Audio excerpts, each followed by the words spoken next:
Resentment is like drinking poison and waiting for the other person to die. This is our powerful quote for today. You want to know why? Well, we'll find out later. Hello there, my friends. Welcome to our first episode here on my channel. I'm very grateful that you visited my channel. And for that, I have a very special story in store for you today. The title of the story is The Ghost in You. Dear Andy, I hope all is well with you while reading this letter. If you ask me, I am doing great. I'm busy and need to wake up early tomorrow to start my new project for the company after I failed on the first one. This is my last chance to prove them my worth, or else I need to start updating my resume again. Just call me by the name Ella to hide my identity. I'm 35 years old and currently residing in NCR. I am an only child and my parents are both deceased. I have learned to be independent since I was a teenager after my parents died. I studied hard and graduated from college to become a scientist and an inventor. As a scientist, I believe there is a scientific explanation for everything, and I always make sure that I have a large body of evidence to support my theory so that it becomes a fact. What happened to me was something that I couldn't explain, at least in my field of science. This is what my friends and I tell each other when we are still young. We are playing or making fun of each other when it's about to get dark. I thought it was silly, but everything has changed after that Halloween night. Our story begins when a woman was murdered inside a bed and breakfast house in Tagaytay. The woman was stabbed to death 25 times and then dumped in the well. The house became haunted by her vengeful spirit, doomed to roam the halls for eternity. Despite the tragic events which took place there, the house remained open for business, with unsuspecting guests booking rooms for a peaceful vacation. One hot summer day, me and my boyfriend slash work partner Kevin had decided to spend our vacation accidentally at that same bed and breakfast house. Little did we know that we were about to experience something beyond our wildest dreams. Every night, the woman's ghost would appear to me, trying to grab me and drag me to an old well in the backyard. Terrified, I confided in Kevin about the haunting, but he dismissed my claims as mere hallucinations. Determined to prove myself right, I visited the well the next day and found an old photo lying at the bottom.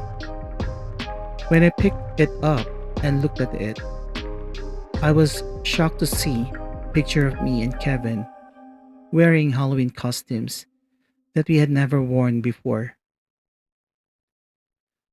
Realizing that something was amiss, Kevin and I decided to check out early and leave the haunted house behind. However, fate had other plans in store for us. Months later, as Halloween approached, one of my colleagues at work invited me to a party that I couldn't refuse. Her name is Merka, and she helped us a lot every night to accomplish our work, even though she is not part of our team. She believes in me, and she will always support my invention. She's such a good friend. Although during high school days, She's the salutatorian and I was the valedictorian when we graduated. Like Kevin, she's always there for me, and we are so close that we are almost like sisters. Reluctantly, I agreed to attend the party, bringing Kevin along with me. To our horror, we discovered that the party was being held at the same bed and breakfast house where we had encountered the ghost. Despite our reservations, we decided to stay and make the best of the situation.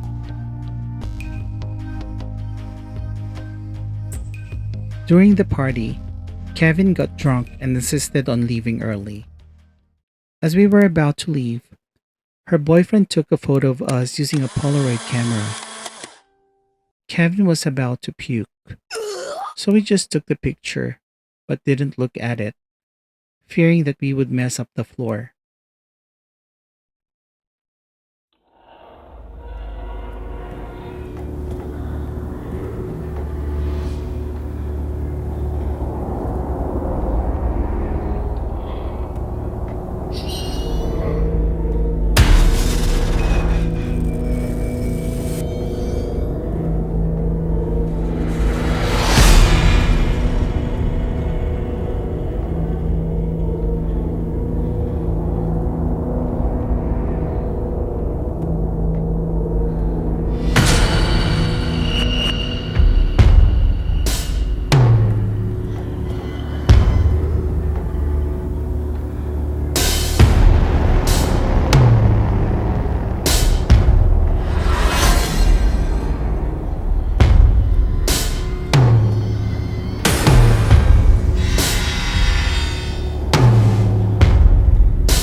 That night, while everyone was sleeping, the ghost appeared once again, dragging me out of bed and leading me to the old well.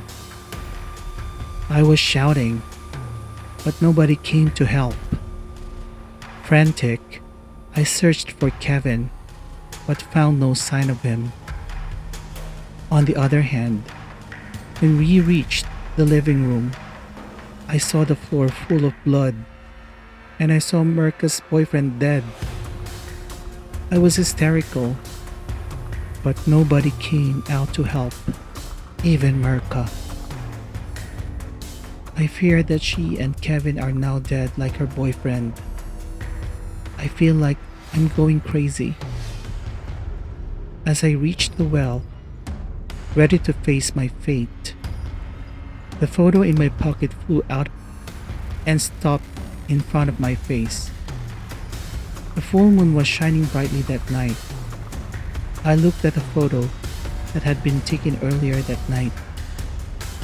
To my shock, I saw the exact same picture I had found here at the well.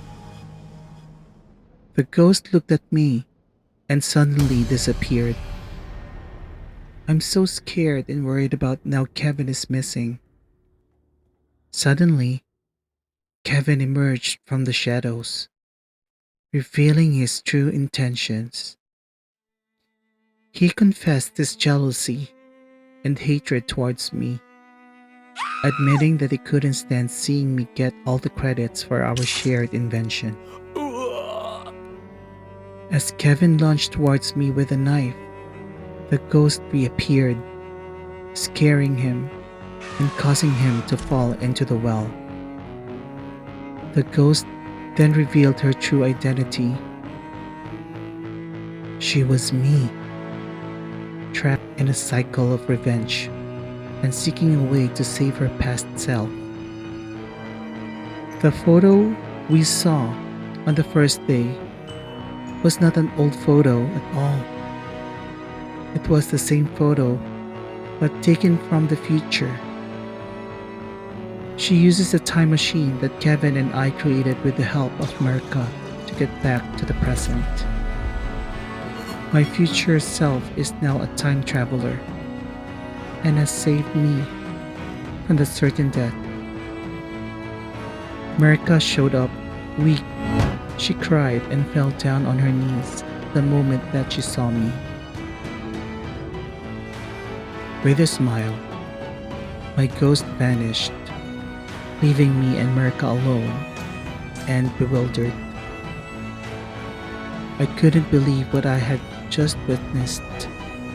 The truth behind the haunting finally revealed. As I stood there in the darkness, contemplating the events that had transpired, I knew that I would never forget the fateful night at the haunted bed and breakfast house in Tagaytay.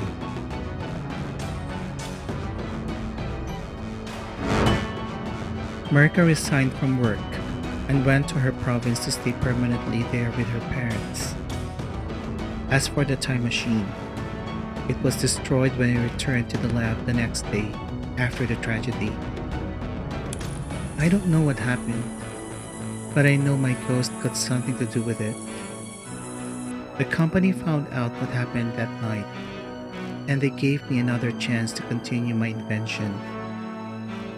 They didn't know anything about my invention because I tagged it as confidential, and it's only me, Kevin, and Mirka who knows about it. I don't see my ghost after that tragic event, and I now sleep soundly every night. Maybe my ghost disappeared because she found peace, or maybe because my future has changed. I lived. One day, while I tried to look again for a place to stay on the same app for the launching of my new invention, I came across again of the house where it all started. The price dropped, and it is now has a different host. I checked the reviews of the listing, and some of them say they can sometimes hear a man crying at the old well. I still feel sorry for him, although he tried to kill me. I hope there is a way that he will be forgiven for his sins and find peace someday. Thank you, Andy. Sincerely yours, Ella. Ella, thank you for sharing that wonderful story with us. I'm glad that you're finally back to normal and can focus again on your work. You are lucky to have a friend like Mirka who's always there for you. Though I feel sad for Kevin. Maybe he really loved you before that invention was finished. But maybe because of his ambitions, it changed him. Maybe you will get a big credit because it was your idea and your created plan. But of course, he and Mirka will also get some credit out of it because they took part in that creation. Maybe he is still there with you, happy and successful if he made the right decision. Just like what the other quote says, don't hate on someone whose hard work placed them on the road to success, while your envy and ill intent put you on a path toward failure. I wish you all the best, Ella. I wish you to become happier and successful. And for you guys, thank you so much for watching my channel. Don't forget to like, click the bell button for more updates, and subscribe. See you again. Bye.